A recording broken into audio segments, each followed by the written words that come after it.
Hello, how are you? How's it going? Basically, what I thought I'd do is share a story with you. I've never shared this with anybody except my parents because I had to explain my absence, which you will understand. You'll understand what I mean by that in a moment. Um, Basically, it's the story of my first internship, my first and only internship after university. Graduated in 2009, pretty good degree in ancient history, and it was 2000, as I say, 2009. The financial crash had happened, and a lot of people were basically, it was difficult to find a job, more or less, for everyone, not just me, which was unusual. And anyway, after about 2 months, I got an email out of the blue from this company asking me to come do an internship in Russia, which obviously I jumped at because beggars can't be choosers, and so I was very keen, went along with it, and anyway, long story short, it ended up lasting 3 years, and it was in a top secret military testing laboratory in the sort of in the icy plains of Siberia. I'll backtrack a little bit. What it was is I got on a obviously I agreed to do it and told my family about it and everything, and flew across to Russia. I think it was Moscow or something, and then flew somewhere else, and I wasn't paying attention. And then I got on a helicopter, and we flew to the place, and I was getting treated really well, actually. Everyone was really sort of impressed by how young I was, considering everything, which I didn't understand at the time. Obviously now I do. And as I say, I was enjoying the pomp and ceremony, and quite feeling important was a nice feeling.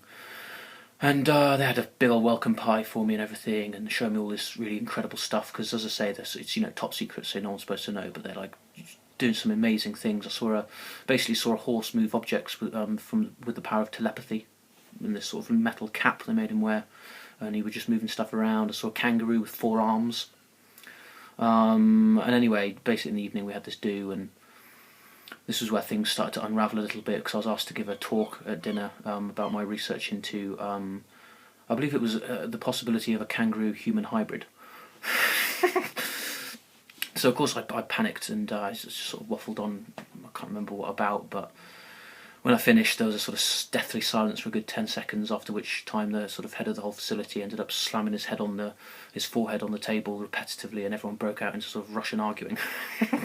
I quickly realised that they got the wrong guy. I think there was another Thomas Gray who's done some stuff or something, and so anyway I was whisked away to this little room, a little bed. It ended up being my bedroom for a good few years, and about midnight I remember Razulmukin came in, and he had sort of vodka on his breath and ruddy cheek, and his collar was undone and looked like he'd been sort of scrapping a little bit. And he basically explained to me that the nearest town was 500 miles from where we were, and there was no chance I could leave because of state security and everything.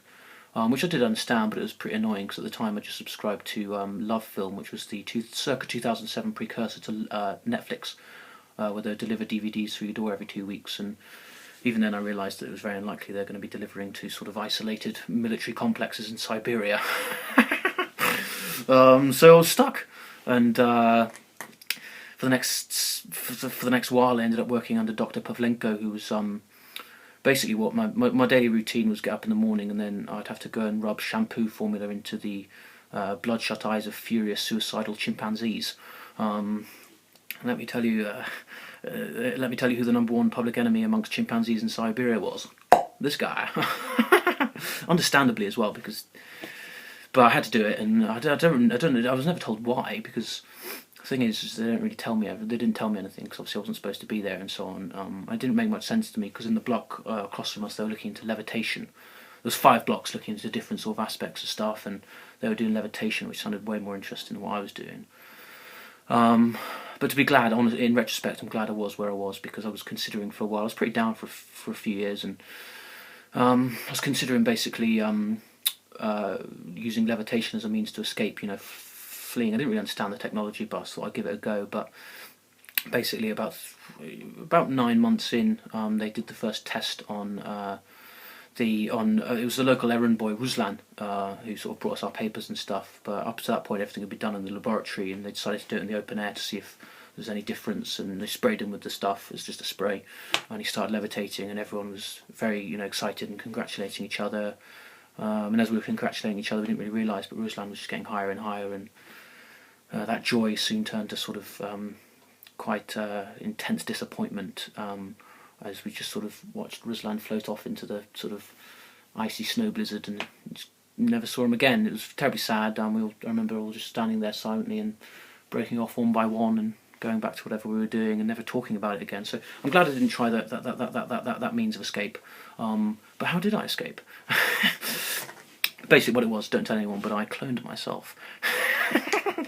You probably don't think cloning technologies... I probably shouldn't be saying all this stuff because it is pretty secret, but I doubt these people watch YouTube videos, so it'll be fine. But basically, they've been cloning for years, the Russians.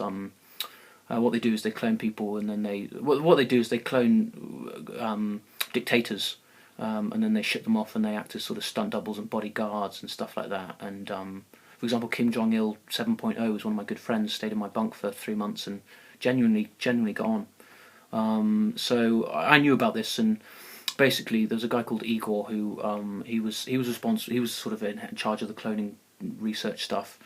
And anyway, one year at the Christmas sort of party that we put on, everyone does like a little performance and stuff. I did a dance, and anyway, he read a poem that he'd written, and Donald, who was the Scottish guy, I knew he was Scottish. He refused to speak to me in English, but because he's fluent in Russian, but he was definitely Scottish. And anyway, he started laughing at Igor and making all the other lads laugh at him and stuff. And so, long story short, Igor then spent the next 3 months and $40,000 on developing a sort of app that basically sends a frequency that makes you poo your pants if it's pointed at you. And he pointed this at Donald maybe 5 or 6 times when I was there, and it's very funny and everything, but Donald obviously never knew, and I found out and kept Igor's secret. So he basically owed me one, and so he agreed to clone me, and then he sort of stowed me away in the helicopter that comes in and delivers all our stuff, and I was in that, and then got to a local town and fled for the coast and got on board a sort of cargo ship, and 5 weeks later found myself in Norway, from where I obviously came back down here, and I'm free. I'm home. So it was an interesting internship. Not particularly not a normal experience. Not too many people have seen levitating things and horses that can move things with the power of their mind. But still, it was against my will, and I've missed out on a lot of stuff. And I suppose I've learned stuff as well. I never learnt Russian, which I probably should have done, seeing as that's what everyone spoke all the time. But I learned sort of tolerance and patience and stuff like that, which was good.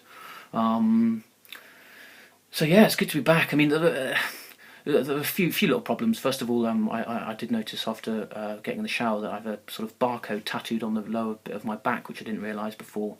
And I've been waking up from these sort of dreams where it's weird. Basically, I'm in this sort of like container of water, and it's red water bubbling, and got all these wires in me, and I can see through the glass. I can see myself playing poker with Igor. So it's, probably represents some sort of psychological thing or something. But other than that, and the fact that I can only sleep about 2 hours a night, and I require 14 full meals a day, plus the headaches, and I occasionally see these guys in black suits and sunglasses and stuff around. But other than that, it's all good, and glad to be home, and onwards and upwards really. Do all the things I've always wanted to do. Quite fancy a trip to Syria. I've heard it's beautiful. I'm only joking. I'm well up to date on all that. I know it's a place of war-torn, real misery. So anyway, that's just my story, and there you are. Hope you enjoyed it, and fingers crossed I don't get a bullet through the brain in the next few weeks. Just joking. They won't watch this anyway. Depending on the views, though, I'll be fine.